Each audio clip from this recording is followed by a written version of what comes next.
The fire alarm went off at 6:43 a.m. in Building C, but it wasn't because of a real fire. The Nexus system had just tried to process two identical purchase orders from different departments and short-circuited trying to figure out which one was legit.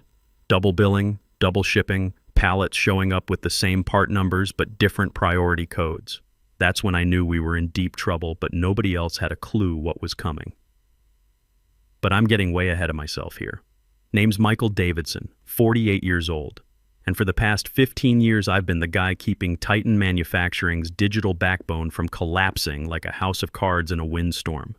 Before that, I spent 7 years in the Army Signal Corps, which is where I learned that when systems fail, people die. So you build them right the first time, and you damn well maintain them. Last Tuesday morning, my phone rang at 5:30 a.m. Wasn't the company emergency line, it was my son Derek calling from his dorm at Arizona State. "Dad, I got the interview," he said, and I could hear the excitement in his voice even through the sleep fog. "Boeing wants to talk to me about their aerospace engineering program, full scholarship if I make it through." I sat up in bed, suddenly wide awake. Derek's been busting his tail for 3 years, maintaining a 3.8 GPA while working weekends at a pizza place to help with expenses. Smart kid, way smarter than his old man, but college costs what it costs. I've been pulling overtime every week for 2 years, banking every extra dollar for his tuition. "That's fantastic, son," I told him. "When's the interview?" "Next month. Dad, if I get this, you won't have to worry about the money anymore." After we hung up, I lay there in the dark thinking about all the late nights I'd spent in that server room, all the weekend calls when some manager pushed the wrong button and crashed half the production floor. Every hour of overtime was another step closer to Derek's degree, another chance for him to have opportunities I never had. That's what made what happened later so much worse. 2 weeks before everything went to hell, I was sitting in the server room at 2 a.m., Mountain Dew getting warm in my hand while I traced through network logs trying to figure out why Nexus had randomly given everyone in accounting a 10% raise. Wasn't a system glitch. Turned out Carl from payroll was testing the waters to see if he could slip his new girlfriend a bonus without anyone noticing. I fixed it quietly, documented the security breach, sent a report to Jerry, my supervisor. That was always the deal around here. I keep the digital infrastructure running smooth, and management leaves me alone to do my job without interference. No pointless meetings about synergy and paradigm shifts. No team-building exercises where we pretend to trust each other. Just me, my systems, and the quiet satisfaction of solving problems most people didn't even know existed. Thing is, I wasn't just some IT guy, pushing buttons and hoping for the best. I was the architect. When Titan brought me on 15 years ago, they had 3 different production management systems that couldn't talk to each other. A payroll database held together with digital duct tape, and vendor management that consisted of Excel spreadsheets and prayer.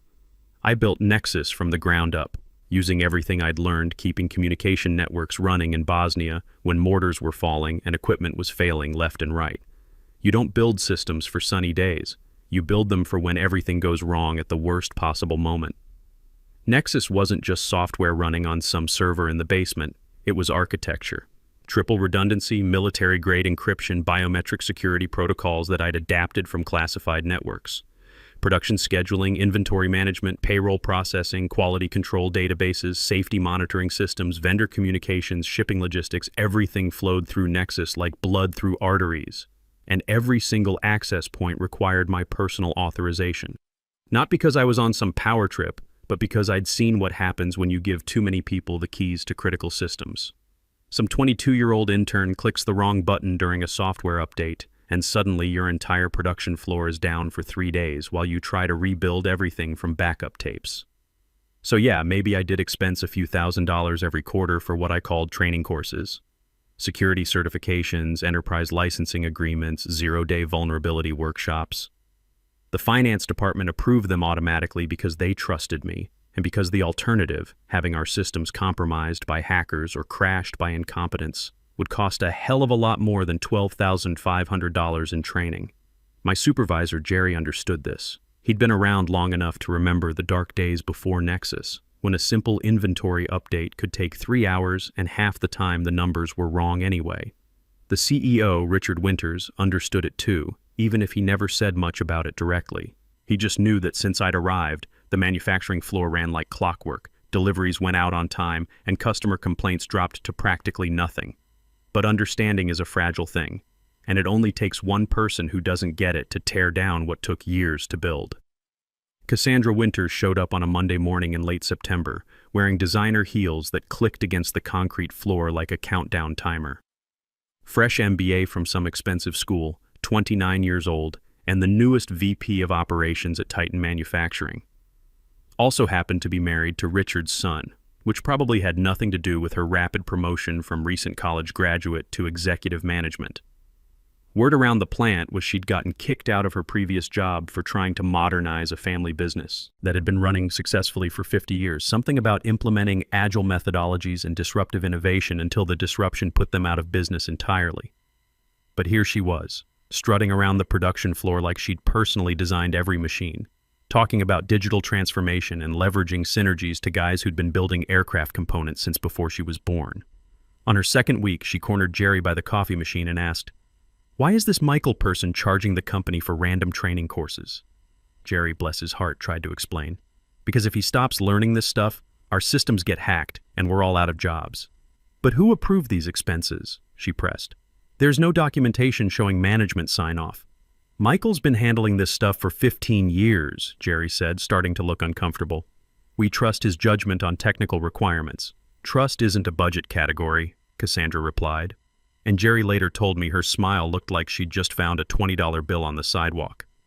She went straight to finance, straight to compliance, straight to daddy-in-law's office with printouts of my expense reports highlighted in yellow marker like evidence in a criminal case. I knew trouble was coming the minute I saw her march into the executive conference room that Thursday afternoon, carrying a stack of papers and wearing the expression of someone about to deliver very bad news to someone who wasn't her.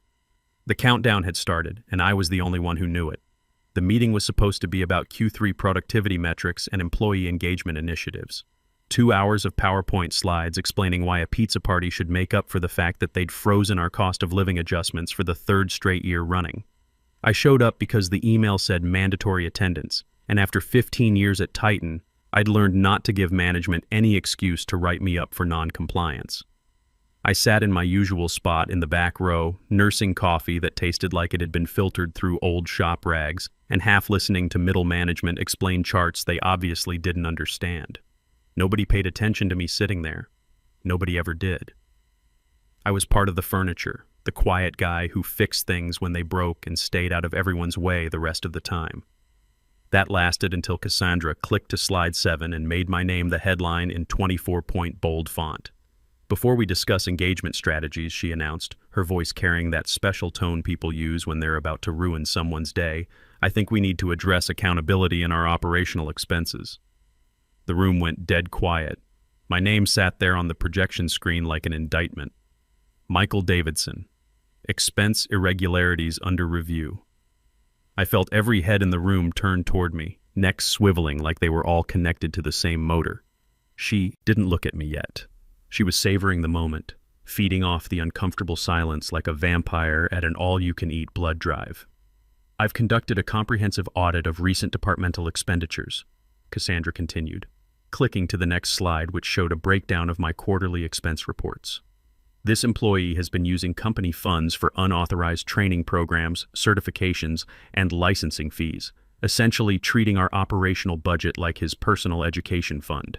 Jerry shifted uncomfortably in his seat 2 rows ahead of me. I could see the back of his neck getting red, which usually meant he was either angry or embarrassed, probably both. "These expenses total $12,500 over the past fiscal year," she went on, with no documentation showing management approval or business justification. Finally, she turned toward me. The whole room followed like dominoes falling in slow motion. "Michael," she said, pronouncing my name like it left a bad taste in her mouth. "Would you care to explain why you've been charging the company for courses and certifications that were never approved through proper channels?" 22 years of military service and corporate experience had taught me that sometimes the best response is no response. Give them enough rope, and they'll usually hang themselves with it. But this wasn't a normal situation, and Cassandra wasn't interested in explanations anyway. "Those aren't training courses," I said quietly. "They're enterprise security licenses tied to the Nexus infrastructure. Every one of them was approved through normal procurement channels and documented in the system architecture files. Architecture files that apparently no one else has access to, she shot back, clicking to another slide. Which brings me to my next point about operational transparency. She didn't wait for my response. I've already discussed this situation with the CEO, she announced, straightening her shoulders like she was accepting a medal for distinguished service.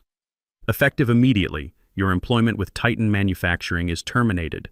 Please surrender your access credentials and personal effects. Security will escort you out if necessary. You ever been in a room when everyone stops breathing at the same time? The temperature seemed to drop 10 degrees. The fluorescent lights seemed dimmer. Half the engineering staff looked like they'd swallowed their tongues. Our production manager actually started typing on his laptop with shaky fingers, probably updating his resume in real time. But what hit me hardest wasn't the firing itself, it was the timing. Derek's interview was 3 weeks away. His tuition payment was due in 2 months. I'd been counting on that overtime pay, banking every extra dollar for his education, and now it was all gone because some spoiled kid with an MBA thought she knew better than 15 years of operational experience. I stood up slowly, keeping my movements controlled and deliberate. No drama, no theatrics. Just the measured response of someone who'd been through worse situations than getting blindsided by corporate politics. I reached into my jacket pocket and pulled out my security badge, the one that gave me access to every system in the building, every server room, every administrative function that kept this place running. Walked to the front of the conference room and placed it gently on the polished table next to the coffee carafe, like I was leaving a tip for good service. Then I looked directly at Cassandra. Just once. "You have 3 hours," I said quietly. She blinked, clearly not expecting any response at all, much less something that sounded like a warning. "Excuse me? 3 hours before the security protocols lock you out permanently. After that, Nexus goes into automatic containment mode. No administrator access, no system recovery, no manual overrides." The room was so quiet you could hear the air conditioning cycling on in the next building. "Is that supposed to be some kind of threat?" Cassandra asked, her voice going up half an octave. "It's just information," I replied. "Do with it what you want." And then I walked out. No dramatic mic drop, no angry speech about respect and competence. Just a simple statement of fact delivered in the same tone I'd used to tell someone their parking meter was about to expire. Behind me I heard Jerry's voice. "Wait, Michael, what do you mean containment mode?" But the elevator doors were already closing. Last thing I saw was Cassandra's reflection in the polished steel, all confidence and confusion, standing in a room full of people who were just starting to realize they might have witnessed something catastrophic. The elevator ride down felt longer than usual. 3 floors, but it seemed like I was descending into some alternate universe where 15 years of solid work and technical expertise could be erased by someone who'd never spent a single night troubleshooting a crashed server or figuring out why the production schedules were showing impossible delivery dates. What made it worse was knowing this could have been avoided. 6 months ago, I'd put together a complete documentation package. 87 pages of step-by-step procedures, system architecture diagrams, emergency protocols, administrative succession plans. Sent it to Jerry with copies to Cassandra and the executive team. Subject line, critical system information. Please review. Never heard back from any of them. I walked past the security desk where Rodriguez nodded at me like it was any other day. Past the motivational posters about teamwork and innovation that someone had put up in the lobby like decorations at a party nobody wanted to attend. Out the glass doors into the Arizona heat, where the parking lot shimmered like water, and the mountains looked purple against the morning sky. My truck started on the first try. Old Ford F-150 with 200,000 miles and air conditioning that worked about half the time, but it was mine and it was paid for. I sat there for a minute, engine running, looking back at the building where I'd spent the better part of 2 decades. Then I pulled out my personal phone and did something I'd never done before. Called Derek during his morning classes. "Dad?" He sounded surprised. "Everything okay?" "Just wanted to hear your voice, son," I said. "How's the interview prep going?" "Good. Really good." "Dad, are you sure you're okay? You sound weird." "I'm fine." "Listen, whatever happens with Boeing, I'm proud of you. You know that, right?" "Of course I know that. Dad, you're scaring me. What's going on?" "Nothing you need to worry about. Just your old man having one of those days. I'll call you tonight." After we hung up, I sat there for another minute, thinking about all the times I'd warned them this could happen. All the reports I'd filed about single points of failure, all the documentation they'd ignored. Then I started the truck, put it in drive, and headed home to wait for the phone calls I knew would start coming in about 3 hours. It started exactly 2 hours and 47 minutes after I walked out of that conference room. I was sitting on my back porch drinking a beer and watching the desert mountains turn orange in the afternoon sun when my personal phone started buzzing with calls from the plant. First Jerry, then the production manager, then numbers I didn't recognize. I let them all go to voicemail. The first sign of trouble hit the morning shift changeover. Line supervisors tried to pull up the afternoon work schedules and got blank screens. They rebooted their terminals, same result. Tried logging in from different workstations, nothing. The system kept throwing the same error message. Administrative validation required. Contact primary administrator. By 11:30, the payroll department was in full panic mode. Half the time clock data from the night shift had vanished into digital thin air. The other half was showing impossible numbers. Guys clocking 47 hours in a single day, machines running negative cycle times, overtime calculations that would have bankrupted General Motors. Sarah from HR called down to Jerry's office. The system says we owe Tommy Rodriguez $47,000 in overtime pay for last week. That can't be right. Jerry, who was starting to realize the scope of what was happening, just laughed that hollow laugh you hear at funerals. No, it's not right. Nothing's right anymore. That's when someone finally remembered the USB drive. I'd left it sitting on my desk drawer, black plastic with a strip of masking tape labeled Emergency Access Protocols in my handwriting. 3 years I'd been updating that drive, keeping it current with administrative passwords, recovery procedures, system architecture diagrams. Everything they'd need to keep Nexus running if something happened to me. Jerry found it and plugged it into his laptop like he'd discovered the Holy Grail. 27 pages of step-by-step instructions, all written in plain English, explaining exactly how to maintain critical systems, how to reset security protocols, how to recover from various failure scenarios. Problem was, every single procedure required my personal biometric authorization to execute. This is useless, Jerry muttered, staring at the screen. Every command needs Michael's fingerprint scan or retinal verification. Down on the production floor, 3 assembly lines had shut down completely. The automated quality control systems couldn't verify part specifications without access to the engineering database. The inventory management network couldn't locate raw materials because the warehouse scanning systems were locked out.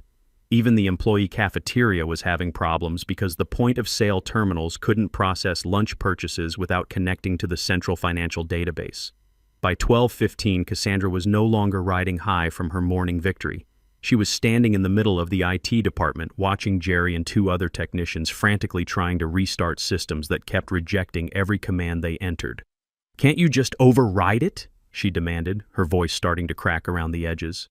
"There is no override," Jerry explained for the 4th time. "Michael built this with military-grade security protocols. The system doesn't recognize anyone else as authorized to make administrative changes." "Then call him. I've been calling him." "He's not answering." That's when Cassandra made her first critical mistake. Instead of swallowing her pride and admitting she'd made an error, she doubled down and called in outside contractors. The first guy showed up around 1:00 p.m. Young programmer with thick-rimmed glasses and a laptop covered in startup company stickers. The kind who probably thought he could hack into the Pentagon with a Red Bull and good intentions. He took one look at the Nexus architecture and started laughing. Not the good kind of laugh. The kind you hear when someone realizes they're looking at something way above their skill level. "This isn't just software," he told Cassandra, shaking his head. "This is infrastructure. Military-grade, custom-built, locked down tighter than Fort Knox. Whoever designed this really knew what they were doing." "Can you break into it?" "Lady, I couldn't break into this with a team of 20 people and 6 months to work on it. Everything's encrypted, compartmentalized, tied to biometric authentication. The guy who built this didn't want anyone else touching it, ever." He packed up his equipment and left, muttering something about security protocols that made the NSA look like amateur hour. The second contractor arrived an hour later, took one look at the system logs, and immediately started backing toward the door. "You need the original administrator," he told them. "There's no way around it. This is like trying to perform brain surgery after you've just fired the only neurosurgeon in the building." By 2:30 p.m., Word was starting to spread throughout the company, whispered. Conversations in break rooms, nervous glances toward the executive offices, people checking their personal email accounts, and quietly updating resumes on their phones. Tommy Rodriguez from the welding department stopped Jerry in the hallway. "Hey, is it true they fired Michael this morning?" Jerry nodded, looking like a man who'd just watched his house burn down. "Man, that's messed up," Tommy said. "He's the only reason half this stuff works around here. Remember when the email system crashed last Christmas? Michael had it fixed in 2 hours. Management would have had us down for a week." Similar conversations were happening all over the plant.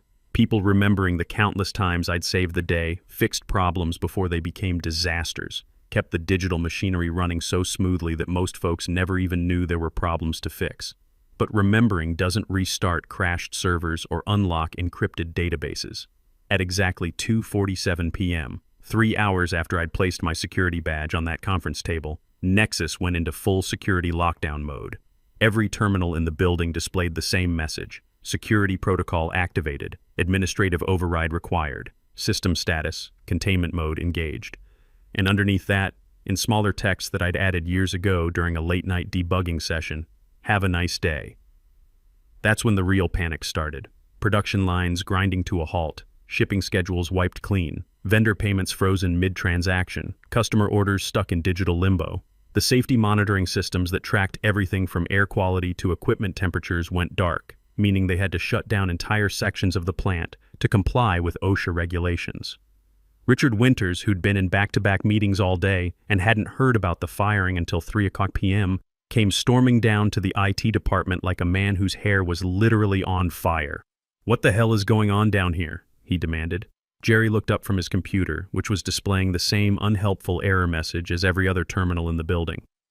"Your daughter-in-law fired Michael this morning. Now the entire system is locked down and we can't access anything." Richard stared at him like he'd just been told the building was constructed entirely of dynamite.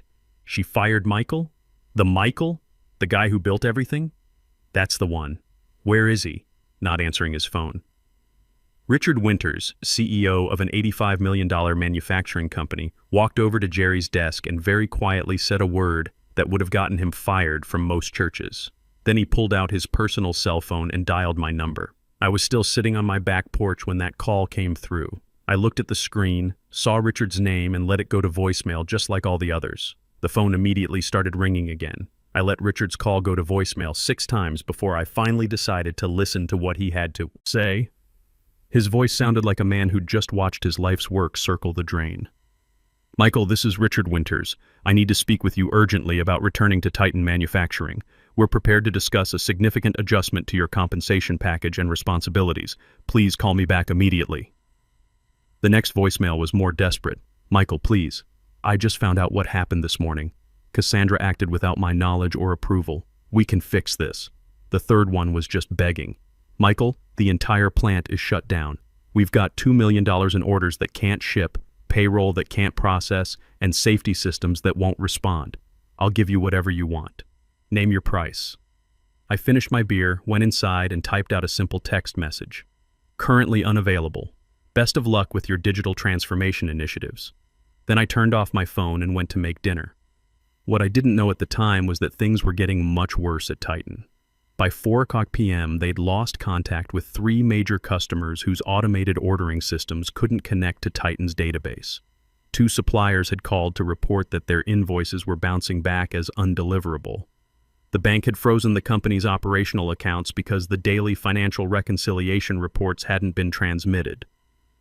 Jerry found the 87-page documentation I'd sent 6 months earlier buried in his email archives. He printed the entire thing and spread it across the conference room table like a desperate treasure hunter examining ancient maps. Every page was covered with detailed instructions, system diagrams, troubleshooting procedures, everything they needed to maintain Nexus. Except for one small problem. Every single procedure required administrative credentials that only existed in my head and my biometric data.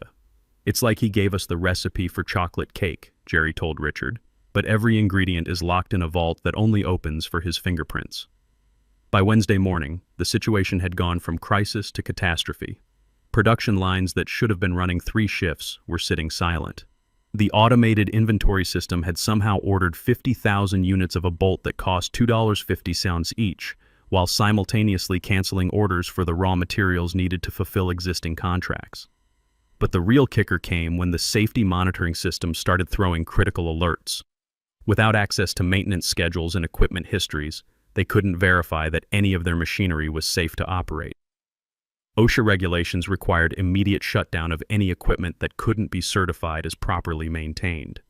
Richard Winters found himself staring at a manufacturing facility that couldn't manufacture anything, a shipping department that couldn't ship, and a payroll system that thought every employee was simultaneously fired and due for a $100,000 bonus. That's when Cassandra finally cracked. She showed up in Richard's office Wednesday afternoon, mascara streaked down her face, designer heels replaced with sneakers, because she'd been running around the plant all day trying to fix problems she didn't understand. "I made a mistake," she admitted, slumping into the chair across from his desk. Richard looked up from the stack of customer complaint letters he'd been reading. "A mistake?" "Cassandra, we've got 450 employees who might not get paid this week because you fired the one person who knew how to run payroll. Our biggest customer just threatened to cancel a $15 million contract because we can't deliver parts that are sitting in our warehouse but can't be located by the computer system." "I didn't know," she whispered. "You didn't ask. Michael tried to explain those expenses to you, but you cut him off. Jerry tried to warn you, but you wouldn't listen. I've got 3 different memos from the past year recommending we cross-train someone on Nexus administration, but you marked them as low priority." That afternoon, Richard made a decision that probably saved his company from immediate bankruptcy. He drove to my house personally. I was in the garage working on my truck's transmission when I heard the BMW pull into my driveway. Through the garage window, I watched Richard Winters, a man I'd respected for 15 years, walk up to my front door like he was approaching a judge who held his life sentence in his hands. I let him ring the doorbell 3 times before I answered, still wearing my work clothes and wiping grease off my hands with a shop rag. "Michael," he said, and I could see the exhaustion in his eyes. "We need to talk." "Not much to talk about, Richard. Your daughter-in-law made her position pretty clear yesterday morning. She acted without authorization. I had no idea what she was planning." I leaned against the doorframe, studying his face. "Doesn't matter who authorized it. What matters is that your management team just demonstrated they don't understand the difference between an expense and an investment, between technical requirements and training courses, between someone who fixes problems and someone who creates them." "What would it take," he asked quietly, "to get you to come back?" I thought about it for exactly 5 seconds. "You can't afford me anymore, Richard. Name a figure. It's not about money, it's about respect. For 15 years, I've kept your operation running smooth as silk. Never asked for credit, never demanded recognition, just did my job and did it right.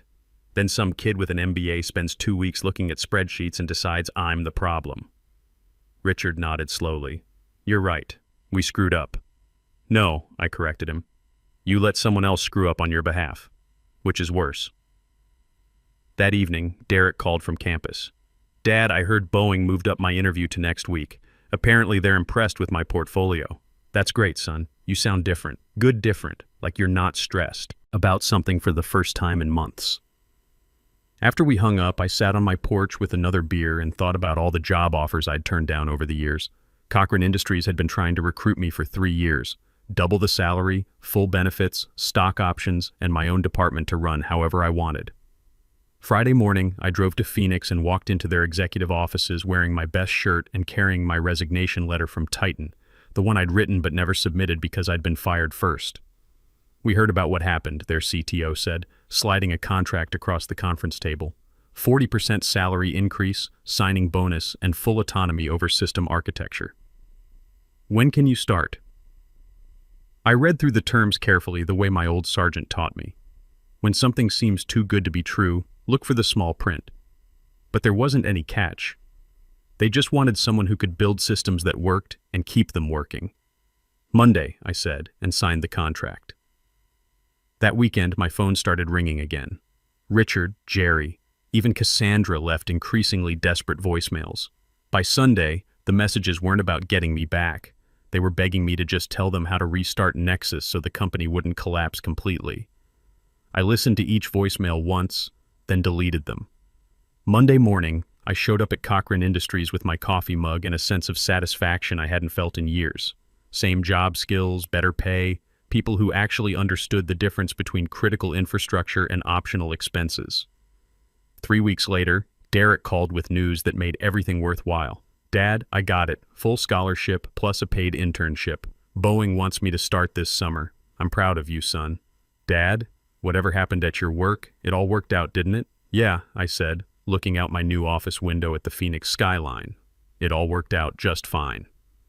A month later, I heard through industry contacts that Titan Manufacturing had filed for Chapter 11 bankruptcy protection. Turns out when you can't ship products, pay employees, or maintain quality control for 4 weeks straight, customers tend to find other suppliers pretty quickly. Cassandra lasted another 2 weeks after that before Richard finally asked for her resignation. Word is she's working at a coffee shop in Scottsdale now, probably wondering how foam art relates to her MBA coursework. As for me, I sleep pretty well these days. Derek's education is secure, my new job appreciates expertise over politics, and I learned something valuable. Sometimes the best revenge is just walking away and letting incompetence run its natural course. Just took them 3 hours to figure out who was really keeping the lights on.